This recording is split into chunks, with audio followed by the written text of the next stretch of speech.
Welcome to our podcast. This is Gabe here with Mark again, and we want to thank you if you've been journeying with us the first couple of podcasts. We're loving this journey as we are trying to navigate our way through these crazy days, these weird days of the coronavirus and the lockdown, the national lockdown, and we want to keep going on that journey. Mark is still alive, which is good. I'm still healthy and strong as best as we can keep it, but we really feel like it's a perfect storm. A perfect storm has hit our nation with financial and economic perils and chaos, along with the fears of the virus and health challenges. How do we navigate the storm? That's the question we want to keep reminding us and finding our compass pointing to true north at these moments. So, Mark, talk us. You're a man of a nautical background. Oh, definitely. Not really. Many years. No. But talk us through storms. Talk us through the biblical narrative of storms and how we can see some perspective in what we see as a perfect storm right now. It's an amazing thing. I was preparing for church on Sunday and I started this concept of this perfect storm as someone described everything that's going on in our nation. Economics and the challenges and junk status and these words being thrown. Then this health storm hits, and then there are other storms that are hitting. And I think it's a thing, when you go look at the word, there are a number of different storms. There's storms preceding Christ in the Old Testament. There's a storm that God actually sent. And it's a storm in Exodus chapter 9, part of the plagues. It's called the plague of hail. And the agenda is God is setting his people free, saying, let my people go. God is revealing himself as deliverer. Yeah. And maybe this time, one of the things, I'm not saying God has sent the storm. I'm not saying, but I do believe, as the Bible tells us, God will use it. God is a delivering God who can use a storm to bring deliverance. Maybe he's bringing deliverance to you. Maybe he's bringing freedom to our nation. He's setting us free from certain things and wanting to set hearts free at this time. There's another storm in Jonah chapter 1. And one of my favorite books in the Bible, if you want to read a short book that reveals so much of God, I could preach it for years. It's the book of Jonah, and this running away prophet, this guy who God has used, and God uses a storm to get him thrown off a ship into the belly of a whale, spat back up onto the beach of Nineveh, and back into the mission and the mandate God had for him. God uses that storm to get a man back on the mission, to get 120,000 people saved and receiving the glory of God. It's a storm that was used.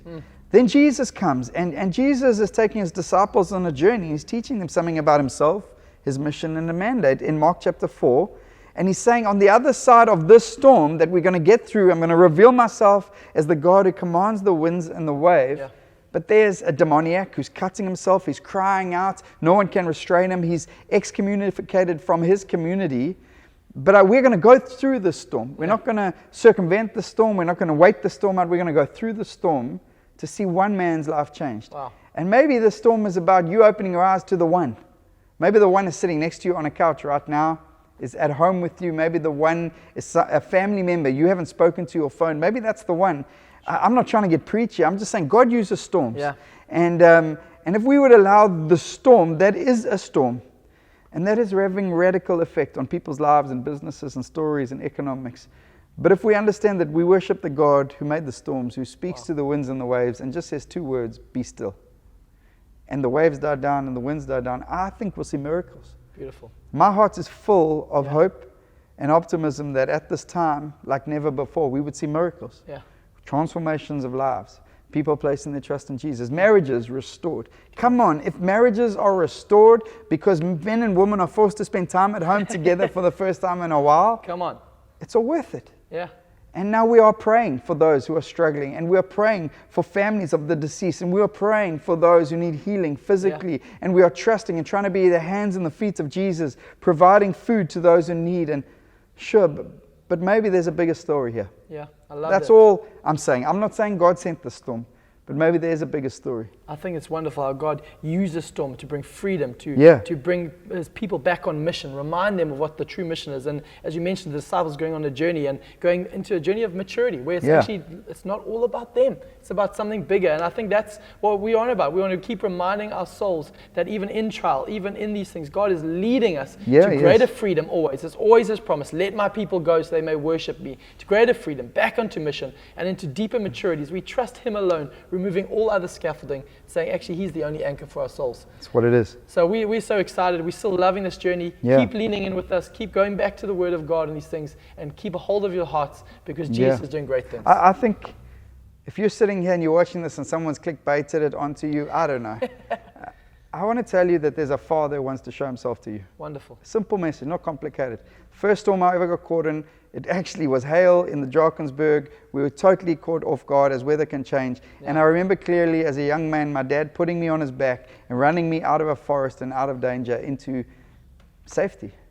And it's such a small picture pointing to such a much bigger picture. There's a Father in heaven Wonderful. Who loves you. Yeah. He's got a plan for you. He's got a purpose for you, and he'll carry you in this season and in every season, in this storm and in every storm. And I'm not trying to get preachy here, but this is what we believe, man. Yeah. This is what we preach. This is what we live. This is how we call it. And as you might sit isolated in your home in these times and fear wants to grip, I want to tell you the Father's got a bigger story for you at these times. And maybe he's using the storm to navigate that journey. We'd love to hear about it. We'd love to email us, call us, ask us to pray for you. We'd love to know how we can serve you at this time. If you are vulnerable at this time and at home and can't get food and can't get out, please let us know. Yeah. If you're in the Cape Town area, we'd love to serve you in that manner at this time. So we'll land on that. Social distancing might be a fact, but social disconnecting is never the agenda, is never the Bible mandate. So why don't we connect like never before? Let us know how we can pray for you as we journey our way through the storm into the fullness that God has for us. Come on.